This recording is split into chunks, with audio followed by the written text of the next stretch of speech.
Queridos irmãos, queridas irmãs, hoje nós vamos falar aqui sobre essa comemoração de São Paulo, que se celebra no dia seguinte da festa do martírio dos apóstolos São Pedro e São Paulo. Então a igreja faz questão de apresentar a grandeza do apóstolo São Paulo no dia seguinte da comemoração desta festa dos dois apóstolos. Justamente porque no dia 29 de junho nós falamos mais de São Pedro. E, no entanto, eles sofreram martírio no mesmo dia. São Pedro foi crucificado em Roma e São Paulo foi decapitado num lugar que é fora da cidade, onde hoje existe uma basílica dedicada a ele. Então isso aconteceu porque São Paulo tinha o título de cidadão romano. E naquela época esse título, que o seu pai havia conseguido, não permitia que ele sofresse essas condenações de torturas mais violentas. Então, quando ele foi julgado de pena de morte, então eles o decapitaram. E isso faz muito sentido porque a igreja considera que esses dois apóstolos foram as colunas fundamentais para a edificação da igreja romana. Então, antes de nós falarmos de São Paulo, nós temos que entender que São Pedro e São Paulo são personagens históricos, são pessoas que viveram ali uma realidade e que morreram em Roma. E há muitas pessoas que não entendem isso e que acham que nós estamos simplesmente inventando a Igreja Católica, quando na verdade a Igreja Católica nasceu diretamente desses apóstolos. E isso nos dá uma grande força e uma coragem, porque nós devemos, nos nossos dias, lutar da mesma maneira como esses apóstolos lutaram. Nós não podemos mais imaginar uma igreja que está bem constituída, que está gloriosa, instalada e organizada no mundo inteiro, como aconteceu nos séculos, todos os séculos da nossa história, desde o tempo de Constantino, pelo menos, até o século XX. Não, nós devemos entender que hoje nós estamos numa situação muito semelhante àqueles cristãos que eram perseguidos no tempo da igreja primitiva. E esses cristãos eram considerados pessoas que estavam fora da lei e eles eram, de certa forma, considerados como inimigos da sociedade, porque eles apresentavam uma religião, um projeto de vida que era contrário àquela sociedade pagã que estava instalada ali. E a mesma coisa acontece nos nossos dias, porque as pessoas vivem exatamente essa mesma realidade. Nós estamos diante desse paganismo, diante dessa nova civilização que não só rejeitou nosso Senhor Jesus Cristo, mas que é anticristo, ou seja, contrária a tudo que vem de Cristo e tudo que vem do catolicismo. E quando nós falamos do catolicismo, nós devemos entender a importância de Roma, ou seja, a importância desse catolicismo romano. Porque a cidade de Roma, como explica o Papa Leão Magno, era uma cidade que estava totalmente impregnada de todas as abominações. Ali reinavam todas as falsas religiões, ali estavam todos os pecados, todos os vícios, todas as piores abominações que existiam sobre a terra estavam em Roma. Por isso que São Pedro, quando escreveu a sua carta, ele dizia que ele estava em Babilônia, porque apesar de Roma não ser a mesma cidade que a antiga Babilônia, os cristãos chamavam Roma de Babilônia. Então, ele, São Pedro, juntamente com São Paulo, derramaram seu sangue naquela cidade. Assim como muitos outros cristãos no decorrer de mais de 200 anos. Até que houve uma conversão e essa cidade, que era mestra dos erros, como dizia o Papa Leão Magno, se tornou discípula da verdade. E justamente nessa cidade foi que Deus quis implantar a sede da igreja. E isso tem um motivo, porque Deus não é um ser que fica querendo encontrar em nós uma pureza ou uma alma imaculada. Mas Deus quer encontrar de nós uma intenção pura. É diferente. Porque Ele é capaz de fazer da pior podridão aquilo que há de mais doce e mais puro.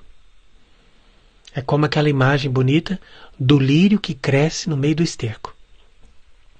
Então, é assim que Deus purifica e santifica as almas, e é assim que Ele santificou a cidade de Roma, através da conversão dessa cidade que foi banhada com o sangue dos apóstolos e de muitos outros mártires. Mas o apóstolo São Paulo, assim como o apóstolo São Pedro, quiseram anunciar o Evangelho justamente em Roma, porque ali era a capital do mundo. E Deus se serviu daquela estrutura, daquela capital, daquele império, para que o cristianismo se tornasse uma religião difundida em toda parte. E que, com aquele poder, com aquela instalação, com todo aquele organismo, pudesse construir uma sociedade.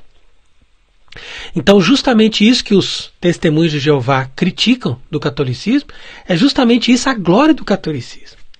E é a prova de que o catolicismo é a religião que foi dada por Deus. Porque não só Deus ressuscitou o seu Filho dentre os mortos, mas Deus também permitiu que tudo aquilo que era podre e que era destruído do antigo mundo pagão fosse reaproveitado no novo mundo da sociedade cristã, fundada através de Cristo pelos apóstolos. Então, nisso nós vemos a beleza e a glória do Espírito Santo. E nisso nós vemos também a nossa responsabilidade de, nos tempos atuais, recapitular e santificar essa sociedade que, outrora cristã, se tornou novamente pagã. Então, como diz São Paulo nessa carta de hoje aos Gálatas, que nós estamos lendo nessa comemoração, que é uma comemoração importante para lembrar-nos deste apóstolo, companheiro de São Pedro. E veja o que diz nessa carta. Eu vos declaro que o evangelho que vos tem pregado não tem nada de humano, pois não foi de homem algum que recebi ou aprendi, mas por revelação de Jesus Cristo Ele mesmo. Sabeis com efeito que eu vivi outrora no judaísmo, e que eu perseguia com furor a igreja de Deus, e como a devastei, distinguindo-me no judaísmo mais do que muitos dos meus contemporâneos, no seio da minha nação, mostrando um zelo excessivo pela tradição dos nossos pais. Então aqui veja que São Paulo está mostrando que ele agiu com boa intenção, perseguindo os cristãos, porque ele pensava que ele estava tendo um zelo por causa de Deus para defender a religião do judaísmo, que ele achava que era a verdadeira religião. Porque ele não acreditava que Cristo pudesse ser o Messias.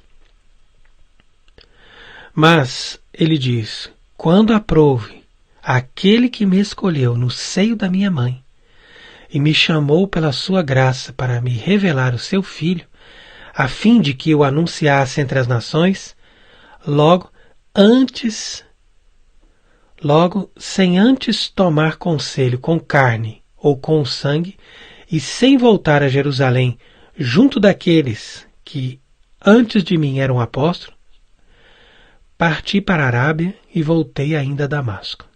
Em seguida, somente depois de 3 anos é que fui a Jerusalém para ver Pedro, e ali permanecendo com ele durante 15 dias. Eu não vi nenhum outro apóstolo, exceto Tiago, o irmão do Senhor. E tomo a Deus como testemunha de quem não minto em tudo quanto vos escrevo. Então você veja que aqui São Paulo, ele mostra que ele realmente foi chamado por Deus. E que foi Jesus Cristo que lhe deu a compreensão desse mistério, da sua divindade, do seu verdadeiro carisma, da sua graça, como ele era chamado para servir o verdadeiro Deus e a verdadeira religião, sendo convertido do judaísmo. E isso foi absolutamente providencial, porque se não fosse a conversão de São Paulo, alguém poderia dizer que o cristianismo é um fruto de uma simples elucubração daqueles homens simples da Galileia que conviveram com Jesus e que o amaram tanto, que pensavam que ele estava vivo, que ele estava ressuscitado, e por isso saíram pelo mundo anunciando o nome dele. Então, a conversão de São Paulo era necessária para que depois de alguns anos do anúncio do Evangelho, nós tivéssemos a confirmação através de uma conversão impossível.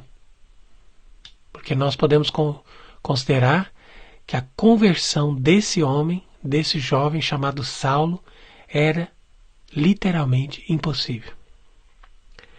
Mas, como ele diz aqui na carta aos Gálatas, Deus o chamou desde o ventre da sua mãe. E quando nós celebramos a conversão de São Paulo, no dia 25 de janeiro, nós damos glória a Deus porque ele foi um exemplo de um verdadeiro convertido, de alguém que chorou realmente os seus pecados, e não só os seus pecados, mas também ele se arrependeu profundamente de ter professado uma falsa religião. De fato, ele não teria culpa enquanto ele não sabia que Jesus era o verdadeiro Messias, era o verdadeiro Deus. Mas depois que o Evangelho lhe foi revelado, a partir dali, ele foi culpado. E ele insistiu no seu orgulho em continuar perseguindo os cristãos. Mas Jesus, porque viu que ele era uma pessoa que tinha um bom coração, fez questão de mostrar para ele a verdade.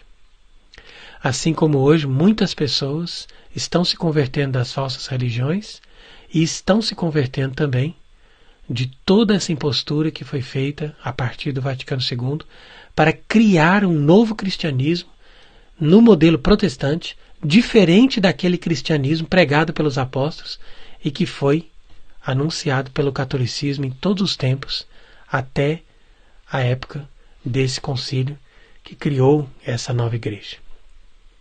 Então é por isso que nós devemos valorizar São Paulo, e é por isso que hoje em dia nós devemos pedir ao apóstolo das nações que nos dê a graça de tocar o coração de muitas pessoas que estão no erro e que estão perseguindo a verdadeira Igreja Católica, que hoje está eclipsada, que hoje está humilhada, que hoje está jogada no lixo, praticamente, para que nós possamos resgatar esse amor pela verdadeira Igreja de Cristo. Porque essa verdadeira Igreja de Cristo não é simplesmente uma instituição, mas é uma pessoa amada, uma pessoa que foi a causa da vida de todos esses santos, de todos esses apóstolos. Eles não só deram a vida por Cristo, mas deram a vida pela Igreja. E é por isso que o apóstolo São Paulo chorou a vida inteira quando ele dizia: eu persegui a igreja de Cristo. E quando ele se dava conta disso, ele chorava. E o próprio Jesus falou para ele: você me persegue. Por quê? Porque quem persegue a igreja, persegue o próprio Jesus. E assim como quem ama a igreja, ama o próprio Jesus. Então, amemos a igreja, amemos a Jesus, com o mesmo amor do grande apóstolo São Paulo. E comemorando o seu martírio, demos graças a Deus pela vida, pela obra, pelos sofrimentos, pelas perseguições, pelas tristezas, pelos trabalhos, por tudo aquilo que sofreu esse homem, por causa da Santa Igreja de Deus, una, católica e apostólica. Que Deus seja bendito para sempre. Amém.